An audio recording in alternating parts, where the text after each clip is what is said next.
Salam sejahtera Malaysia, denyut nadi suara rakyat bergema di channel ini. Jangan lupa tekan butang subscribe, like dan share. Malaysia kita punya, cintai Malaysiaku, kita jaga kita.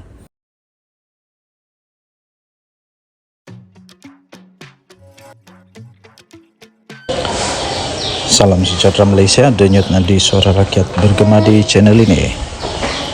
Yang diketahui oleh umum, seluruh Malaysia telah mengetahui bahawa Tun Dr. Mahathir Mohamad yang sudah pun berusia lebih daripada 97 tahun ini telah kalah teruk di Langkawi pada pilihan raya umum ke-15 yang lalu.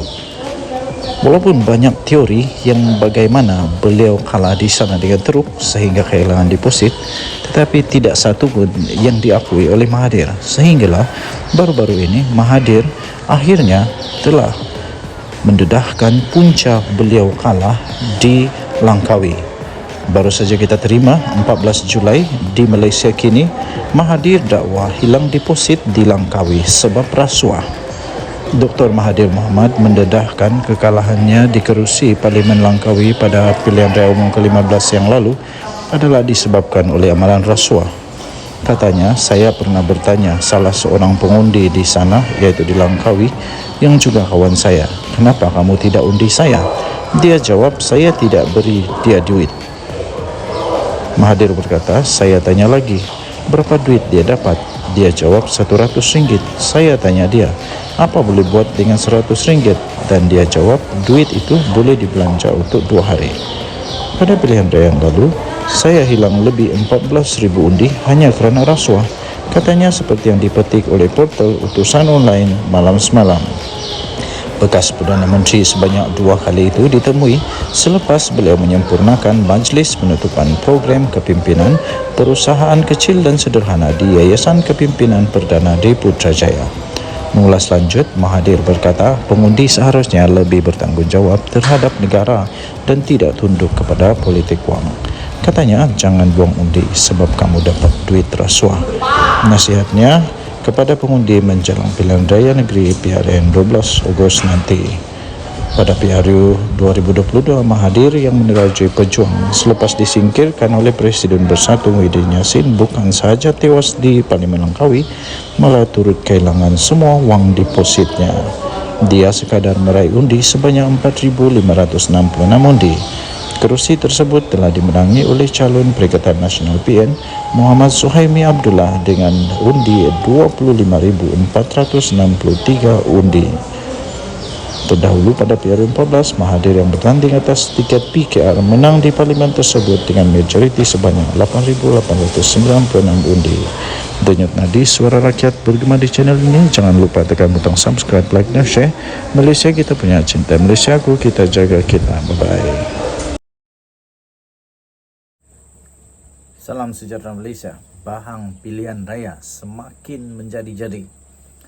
Adakah PN akan mengalahkan Pakatan Harapan dan BN? Terbaru daripada Sabudin Hussein, sabudin.com.net.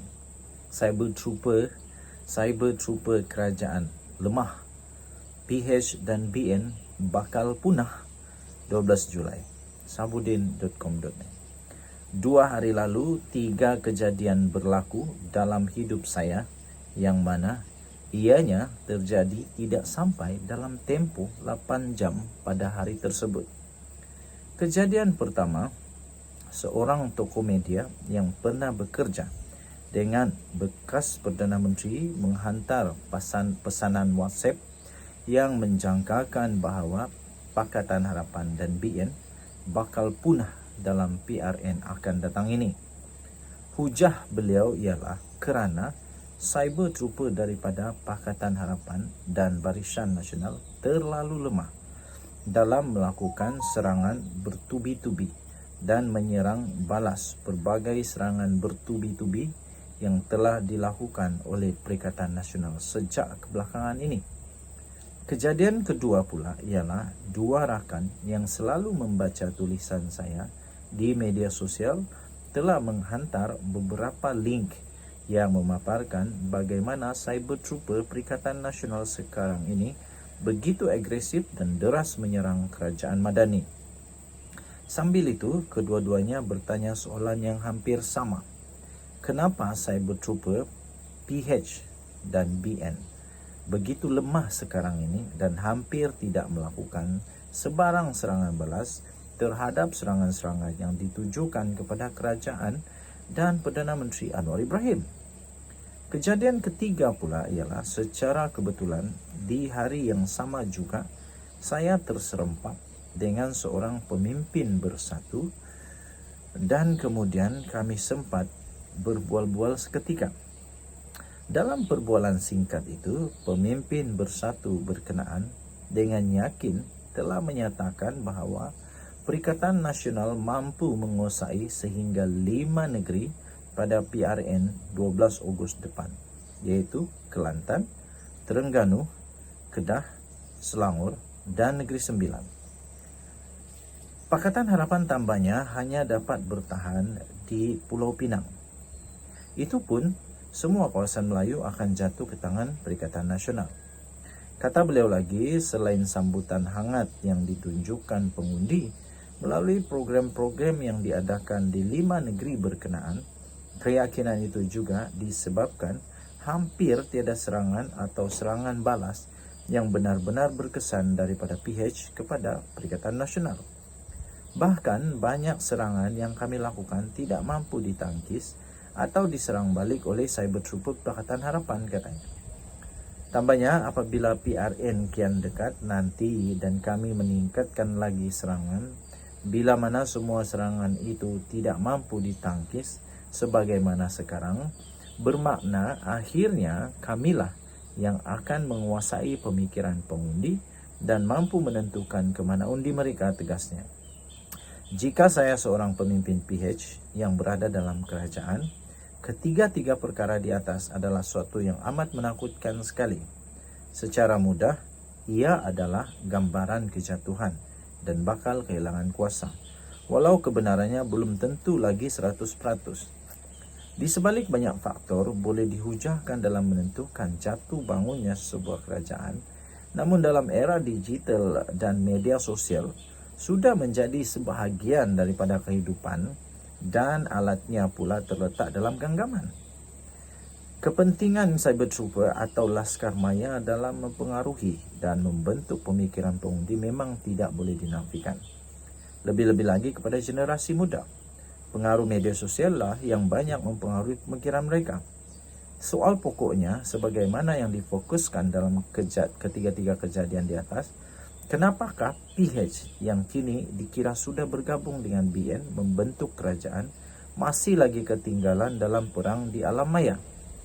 Sedangkan sebelum PRU 15 lalu mereka begitu dominan di hadapan. Apabila ramai yang bertanya, kadangkala letih juga otak pro bono saya berfikir mencari jawapan mengapakah kedudukan PH sebagai kerajaan dan melalui kuasa yang ada dalam tangan tetapi tidak mampu menjadikan Laskar Maya pro kerajaan lebih tangkas. Bukan saja menyebar maklumat, tetapi juga melakukan serangan balas dan serangan kepada segala hentaman daripada blok pembangkang, di mana peranan Kementerian Komunikasi dan Digital, Unit Media dan Komunikasi PMO, JCOM serta semua pemimpin yang ada jawatan dalam kerajaan untuk sama-sama mengambil tanggungjawab bagi memperkasa dan menguasai perang di alam maya. Masih belum berfungsikah unit media perpaduan, media Mai Madani dan entah apa-apa lagi kumpulan Cyber Trooper yang sudah diwujudkan sejak beberapa bulan lalu? Malah kabarnya semua perkumpulan itu pun mengadakan perjumpaan dan bersuarat di beberapa lokasi. Hendak tunggu apa lagi atau masing-masing menunggu bajet turun dulu baru nak memulakan operasi? Setelah 8 bulan menguasai kerajaan, di samping penguasaan media sosial dikira masih lemah dan ketinggalan. Menjadi percakapan juga tentang peranan media arus perdana yang kadangkala tidak membantu kerajaan.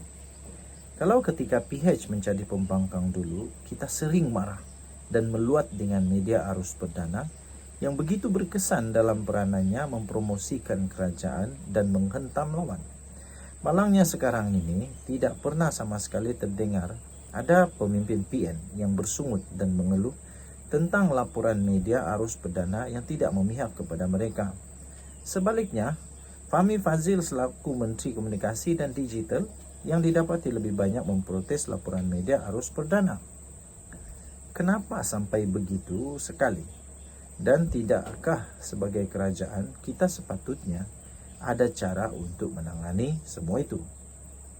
Kepada semua yang ada kaitan dengan media dan komunikasi, janganlah sampai terlupa bahwa tarikh mengundi hanya kira-kira sebulan saja lagi, atau mereka mau Pakatan Harapan Barisan Nasional kalah dulu dalam PR ini, baru segala-galanya mahu dimulakan selepas itu. Ditulis oleh Syahabuddin Husin 12 hari bulan Julai 2023. Tuan-tuan dan puan yang dihormati sekalian, adakah ramalan daripada Syahabuddin Husin ini akan menjadi kenyataan?